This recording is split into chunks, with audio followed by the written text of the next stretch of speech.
I read a cancelled shonen that a lot of people loved, and in this video, I want to tell you what it does in its story that kind of subverts shonen expectations, why I think it got cancelled, and what I actually think of it.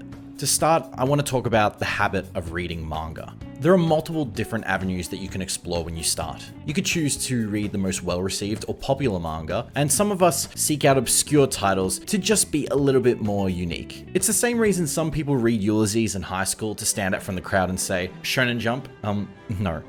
I read art. Regardless of doing any of these, you slowly find that as you progress through the best of the best, or even the worst of the worst, you have to find something that stands out, or is at least a little different and exciting when it comes to manga, whether it's the premise, the art, or the writing. A while ago, I was told about a manga that everyone said was great but got cancelled, even though it had only 25 chapters. At the time, I wasn't sure what it was about, if I would enjoy it, or if I had read anything else by this author. But I kept hearing about this manga that was considered one of the most popular manga of 2021, and was still being talked about as a kind of a hidden gem. It's a manga called Ayashimon.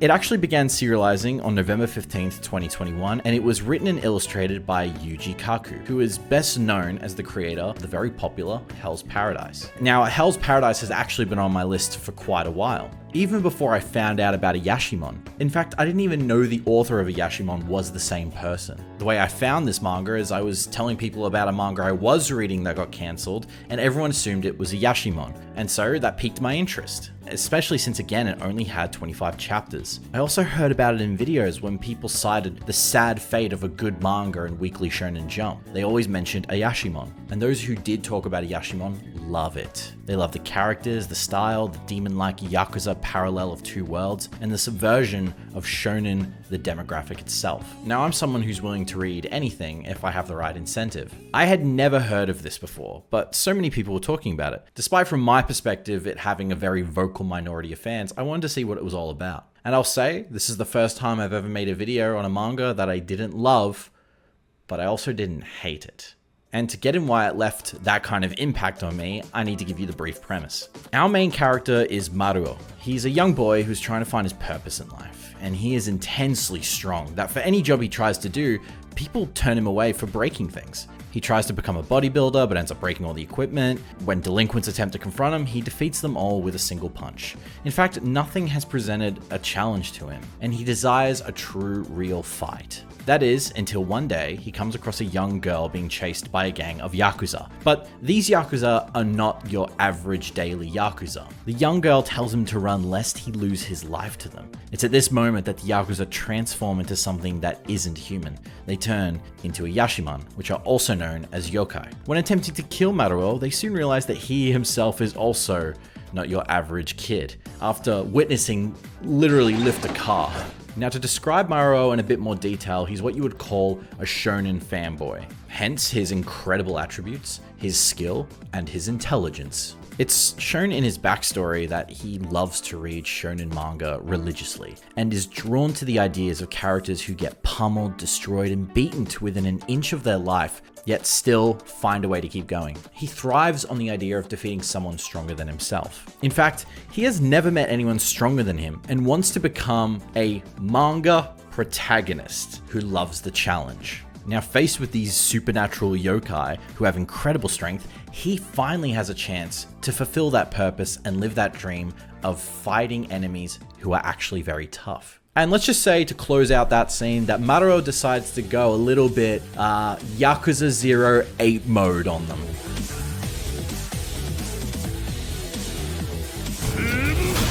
But the story truly kicks off after this battle, because that's when the young girl introduces herself as Urara. She is the rightful heir to another Ayashimon gang after her father's death, and hopes to reclaim her rule over Shinjuku. Now, Shinjuku is one of the sketchiest parts in all of Tokyo, known for its gangs, scammers, nightlife, and gambling. She enlists Maruo's help, saying that if he joins her Yakuza as her first member, he will be able to fight the strongest opponents this world has ever known, to which he is all for. And that's how our story begins. It's a solid entry into a manga, and I have to say, it's not a bad premise at all. It breaks the fourth wall also in talking about these tropes. In general, we're reaching a point in manga where we see a lot of the same thing, and we love seeing something that really goes against the grain and shows us something new. Chainsaw Man and One Punch Man are two main manga that seems to have very much influenced this story, which incorporates elements of both of them. Maruo is a kid who just wants one thing, which is to fight and battle and read manga. That's a Denji side. The immense power and not really having a challenge. That's Saitama. I won't go too much in detail about every single story beat and scene, but I do want to discuss how the story slowly evolves in the first half of its run. As they make their way into Shinjuku and meet new characters, Maruo and Urara seize the first opportunity to rule over a faction. Maruo's insane strength and a bit of luck, as well as Urara's advice, help him overcome many other yokai who come at him. They also have this great ability to conceal obvious supernatural events from humans, while operating normal Japanese businesses. This is particularly evident when initiating tests of one-on-one feats of strength. Another thing that they talk about is that the yokai need Shinjuku in order to retain their forms. We gain insight into how Shinjuku operates through the revelation that these yokai and Yashimon require money and financing from the gambling district to maintain their human forms. When they're defeated, parts of their body are turned into currency, which creates a kind of fascinating video game-like aesthetic as this human child destroys these absolute huge demons that literally are on fire. I think it delves into that kind of area of power fantasy. Boy who loves to read manga wants to be manga protagonist and fights these incredibly strong characters who turn into money when he defeats them. As the story progresses, Maruo fights with other yokai and, surprise surprise, he wins. However, this becomes tiring in terms of battles because while being similar to Saitama in One Punch Man, he's actually able to defeat many of his opponents through sheer willpower and taking just a lot of blows. Knowing the outcome isn't very interesting, and that's the joke with One Punch Man, so it works. That's not the case with Maruo. Every time he has a fight with a yokai, he gets beaten to a pulp until he finds a small edge, but still just attacks them with everything he's got, taking the punches, taking the hits, bleeding, and getting bone fractures. He doesn't care, and he ends up winning by sheer willpower. And because you know that's going to be the outcome, you don't really care whether or not he does survive, like you do with other characters. There is a moment in which one of our side characters named Ten, a little weakling yokai, fights an opponent all on his own. And watching Ten try to find the courage and will to fight just by observing what Maruo, a human, can do is a lot more inspiring that he's able to grab that W. It's a lot more interesting, it adds higher stakes. It feels great, it feels exciting, and incredibly shonen. It's where the story really shines in moments like that. The story actually had a good flow with interesting and multi-layered characters. As the plot unfolded, the characters began to understand each other better, especially Urara and Maruo. Urara learned to value her relationships more than her goals, which brought her closer to Maruo and others. So, what happened? Why did it get cancelled? What was wrong with it?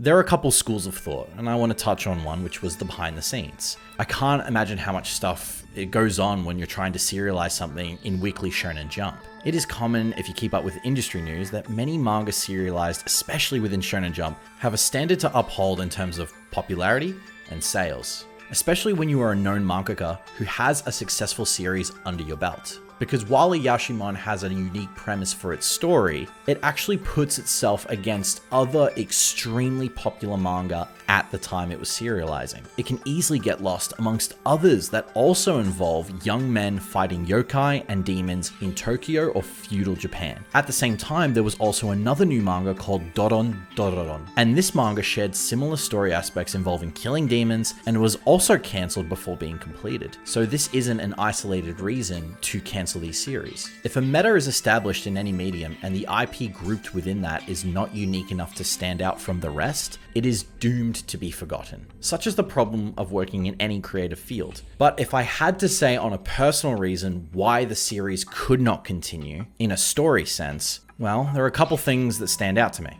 After chapter 19, the story took a turn that was not compelling in my eyes, making it a bit more difficult to distinguish from what we had already seen. We had a compelling villain and an interesting world. Our main character had potential, as did our second main character, who underwent significant character development. However, the story began to feel a little flat. The battles lacked intensity, and some characters did not develop early enough. The plot felt constrained, as if the characters were unable to make decisions that would have an impact on the world. This is a shame given how interesting the premise and the world building actually is. Yokai demons running amok in Shinjuku, but acting like the Yakuza. sounds great. Yet if you think about it, we didn't get too much of that. Near the end, as I was reading, knowing that it was cancelled, the comedic interesting things introduced in battles actually captured my interest. A whole scene where Urara's gang and Maruo fight yokai in secret amongst the human guests of a hotel, trying not to alert them at all and rescue the boss. It was great, but by then it was too late. If only these ideas were actually introduced earlier when fights began to become too formulaic.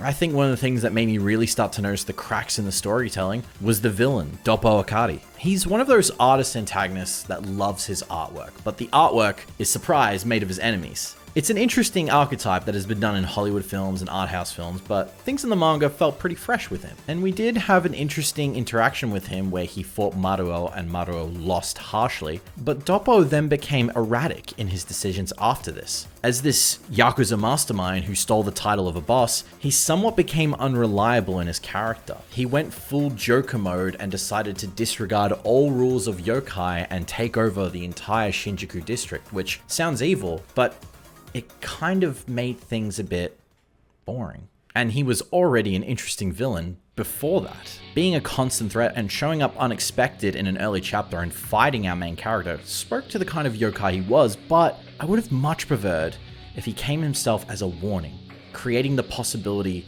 of what he can do all the more exciting. I genuinely feel as though he would have been better off staying in the background a little while longer before making any kind of big move like he did, which also destroyed the world building we had seen up until this point. Imagine the chapter where he meets Maruo and he fights him, but instead of fighting him and beating to a pulp and going to kill them both, instead he comes and he says, he's a generous person and you can have your stake in Shinjuku, I'll allow that, but you will never grow beyond this building, and I'll make sure you regret it if you do.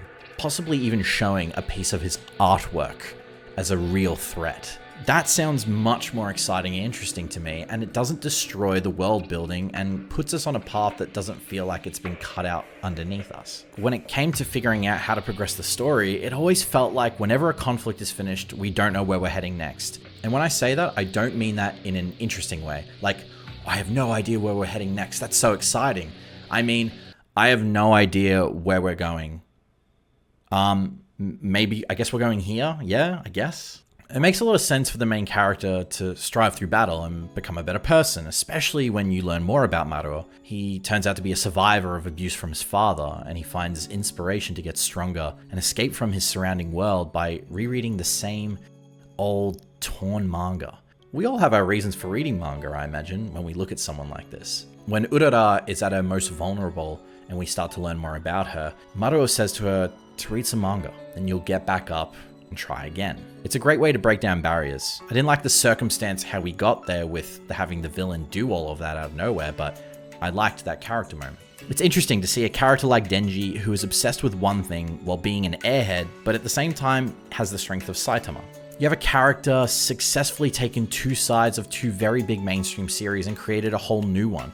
But the problem is that the story didn't fit around that material perfectly. You'll notice when reading it at some point when the manga just takes a really sharp left turn out of nowhere. It doesn't feel like we're taking the time to build characters and tension like we were at the very beginning, learning about the world, learning how strong yokai can be to this human. The villain was really interesting, and it would have been exciting to see them fight not so early, but way longer down the road, chapters from now, near the end even. The manga was extremely clever in using the parallel of Yakuza and demons to create this hidden society that, on the surface, seemed almost criminal but also protected its own people. It would have been interesting if the story continued with the gang trying to build their empire from a small building in Shinjuku while trying to avoid Doppo. And through that, the battles would have been less about fight, get punched, getting back up and going again, but instead, fighting without doing something to be seen by Doppo, or fighting in an intellectual way even though you have incredible strength. When I say that everyone loved this manga, I am generalizing. In reality, it seems that the people who read it and really like it are somewhat of a vocal minority. I could be wrong on that part, I didn't read it as it was coming out, but that's what it seems as an outsider. And I feel like maybe my criticisms to some people like that, they might think that this isn't the point of the story when you're suggesting X, Y, or Z, which that's totally fine. I also don't blame readers for being invested in a manga with an interesting premise from the beginning and not wanting to see it get cancelled, because it was interesting. We can only speculate about the reasons, as we weren't in the room with the authors and the illustrators. However, based on the last chapter of this manga, it seems that Kaku really loved his story. The author wanted to share something really personal, and I'm excited to read Hell's Paradise as a result of this now. This backstory gives me insight into what drives this person to create compelling manga. And it's clear that Kaku is passionate about the genre, as evidenced by the protagonist's desire to be the hero of the manga they loved as a child. To summarize my thoughts on this manga, I found it a bit disappointing. Not because it was poorly written or drawn, or because the characters lacked uniqueness or interesting personalities. In fact, they had all of these, and they were done very well. It was the flow of the story. You could have the best character design, artwork, and character dialogue. But if your story doesn't flow naturally from one chapter to the next, it can all crash and burn, and it won't matter anymore. It's important for the story to progress smoothly, with unexpected twists, yes, and turns, but ones that aren't too over the top, but also aren't too timid. It's not easy to create stories, and I won't lie that it felt like a slow read when I was trying to read this manga. Even with what I enjoyed, I walked away not upset it never finished, as I was confused about where it was heading anyway. In the end, I can understand why people enjoy it. I hope Yuji is in the lab cooking up something new. But in terms of what a Yashimon was, to me, it did feel like a story with a lot of passion, but not enough story building blocks to make sure it stood very strong and tall. But that's what I think. I'm curious, what do you guys think? I know a lot of you guys who are subscribed actually have read a Yashimon, so I'd love to hear what you think of it. Why do you think it got cancelled? What did you love about it? And if you're like me, did you go away thinking, it was okay? Making this video is kind of interesting because I didn't love it and I didn't hate it, but it does make me want to make a video about a manga that is very, very new in shonen. And I kind of want to make a video because, I don't want it to get cancelled, but also, what if it does? But I think I should make a video about it anyway, because it's actually really good, so look forward to that, hopefully soon. And thank you again for watching, I really appreciate it if you made it to the end. If you enjoyed the video, the obvious, please subscribe and like the video, helps it get further out. That's all from me, guys. My name's Mugen. As always, have a good one.